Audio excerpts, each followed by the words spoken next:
Di tengah dinamika kehidupan modern, sosok Kiai Haji Abdurrahman Wahid atau Gus Dur hadir bagaikan oase kearifan dan kebijaksanaan. Gus Dur adalah sosok presiden yang begitu dirindukan oleh masyarakat dan dikenal sebagai seorang pemimpin yang kuat memperjuangkan demokrasi, kemanusiaan, dan toleransi di Indonesia. Gus Dur juga dikenal sebagai seorang ulama besar yang masyhur dengan penguasaan keilmuan yang begitu tinggi.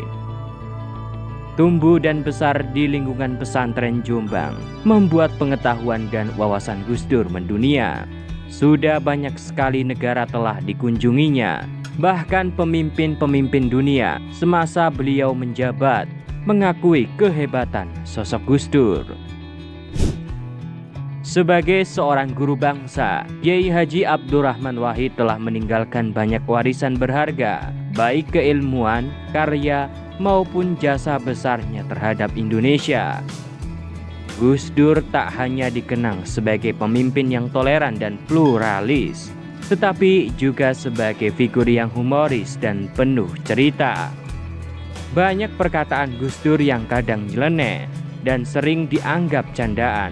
Namun siapa sangka, seiring waktu berjalan, banyak diantaranya telah menjadi kenyataan. Berikut kami rangkum 5 perkataan Gus Dur yang menjadi kenyataan. Pertama, lengsernya Presiden Soeharto. Cerita ini pernah disampaikan seorang kiai sekaligus tokoh Islam Indonesia, Kiai Haji Bukhari Masruri. Beliau pernah bercerita bahwa dalam suatu waktu, Gus Dur pernah berucap bahwa Presiden Soeharto akan segera lengser.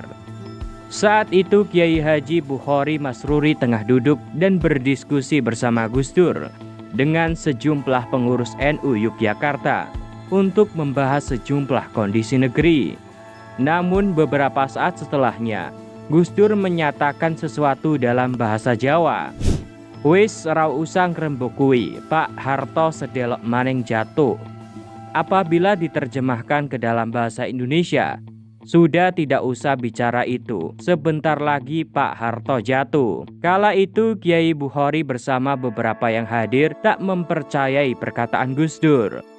Karena pada saat itu, pengaruh Presiden Soeharto masih sangat kuat. Namun waktu benar-benar membuktikan perkataan Gus Dur. Pada Kamis 21 Mei 1998, Presiden Soeharto yang telah memimpin selama 32 tahun mengundurkan diri dari jabatannya sebagai orang nomor 1 di Indonesia. Presiden Soeharto yang baru 2 bulan dipilih kembali untuk ke-7 kalinya mengundurkan diri di tengah krisis moneter dan tekanan dari para mahasiswa. Kedua, prediksi Gus Dur menjadi presiden. Menteri Koordinator Bidang Kemaritiman Luhut Binsar Panjaitan pernah menceritakan kisah menariknya dengan Gus Dur.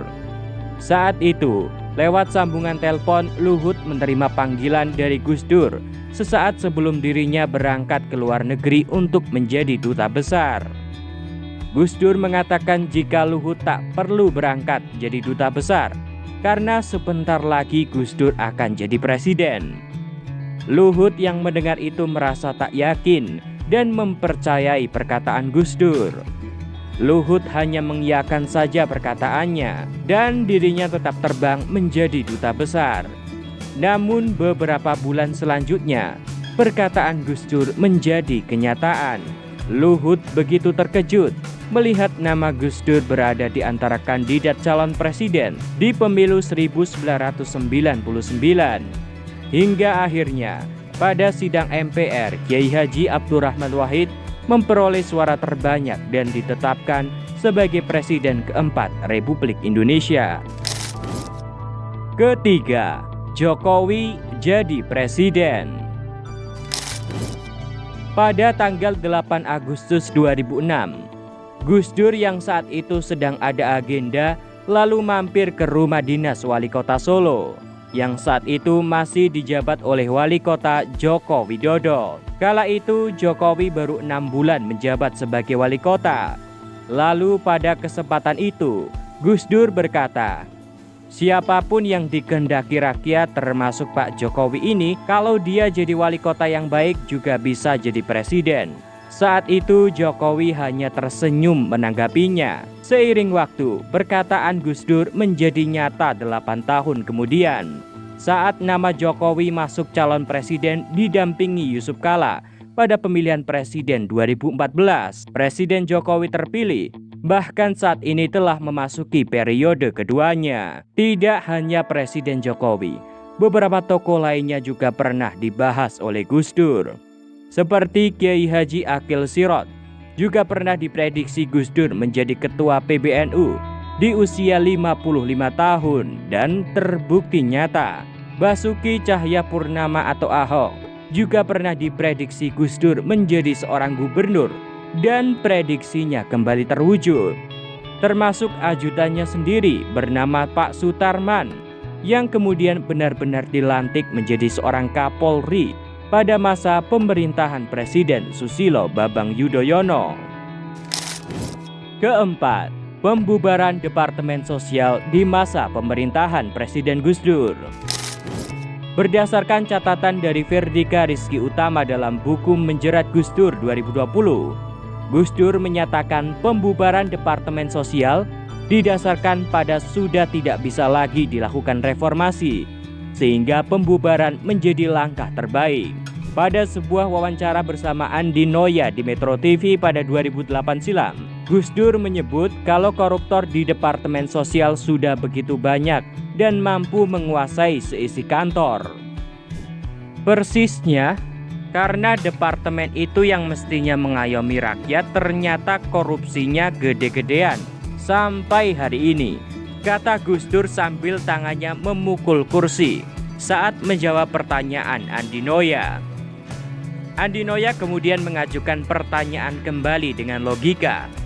"Kalau membunuh tikus kan gak perlu membakar lumbungnya, Gus," ujar Andi. "Oh memang, karena tikusnya sudah menguasai lumbung," sambung Gus Dur dibarengi tawa audiens.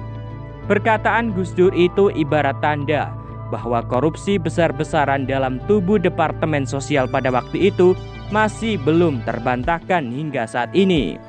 Sejarah mencatat pasca Departemen Sosial kembali berdiri, korupsi terus saja berlangsung.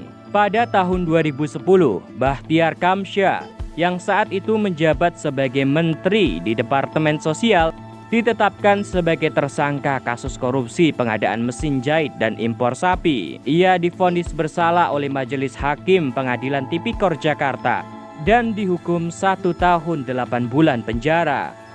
Setelahnya muncul beberapa kasus korupsi lainnya, seperti kasus korupsi Idrus Marham pada tahun 2018, kasus Juliari Batubara pada tahun 2020, serta pengungkapan kasus korupsi bansos beras yang melibatkan penetapan sejumlah tersangka pada tahun 2023. Kelima, prediksi Indonesia masuk Piala Dunia.